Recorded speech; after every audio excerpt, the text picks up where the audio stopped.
नमस्कार, आपण पाहत आहात बीड न्यूज 24।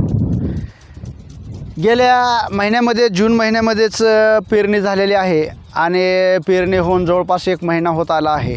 अजूनपर्यंत पाऊस या ठिकाणी पडलेला नाही आहे। जवळपास पेरून 1 महिना झाला असला तरी पण पाऊस नसल्यामुळे धानं सुकत आहेत, झाडांनी माना टाकल्यासारखं चित्र या ठिकाणी दिसत आहे।